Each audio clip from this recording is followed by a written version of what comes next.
My name is Sarah Scott, and I'm a yoga teacher. I've been teaching deaf people for over 20 years. I've also been teaching hearing people, chair-based yoga and all different other kinds of yoga, but specifically been teaching deaf people. And I'm hearing impaired, partially deaf myself. I use hearing aids and I lip read. And I think that's obviously why I was drawn to teach deaf people yoga. So in thinking about what would be the best thing to, what sort of the best kind of tips about how to welcome deaf people into your sports centre or leisure centre, I think the first thing I would say is meet us from a basis of equality. So you really have a genuine wish to meet us on an equal footing. That really goes a long way. And then really to say the most obvious, which is that we're all so very, very different. We all have very varying levels of hearing impairment, partial deafness, profoundly deaf, totally deaf. Therefore, we all have very, very different communication needs. But the most fundamental communication need that we all have is that we need people to face us. We need to see the whole face of the person who's speaking to us. And we need very, very clear communication. And that doesn't necessarily mean shouting or over enunciation at all. It means a clear speaking, but also clear thinking, so that that helps in general with good communication.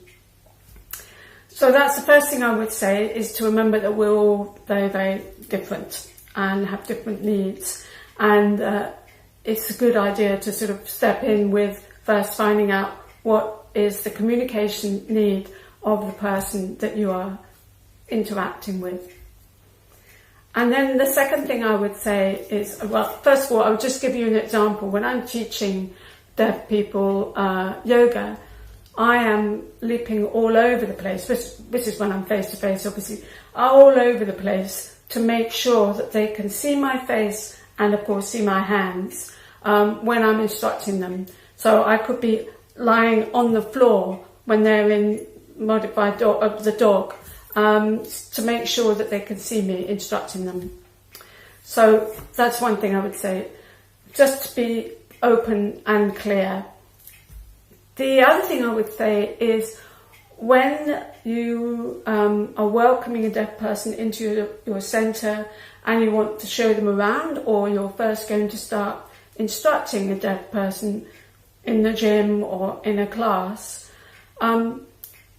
once you've given the initial indication, oh, here is the gym, for example, you would like that deaf person to be able to have the space and the time to look at everything before you then speak more about the place you're showing them. And in terms of instructing, when you start to instruct, give space and time for the person to assimilate what you have said and make use of it. That means they can stop looking at you and work on that first instruction before you then give them further instructions. So it's space and time to take on board everything that you've been saying. I think it would be really useful if you genuinely want to be accessible to deaf people, then it will be really helpful to have deaf awareness training, and there are some organisations who provide that. That could be for your team or for the organisation as a whole. And then, of course, if you are wanting to access people who prefer to sign or who need to use sign language, then you ideally could go on a course and learn some sign language. That would be really helpful too. So those are the main things I would say. Meet us on an equal basis, make sure we can see you, and make sure that you have clear communication, and that you give space and time for us to process the information that you're giving us. I hope that helps, and thank you very much.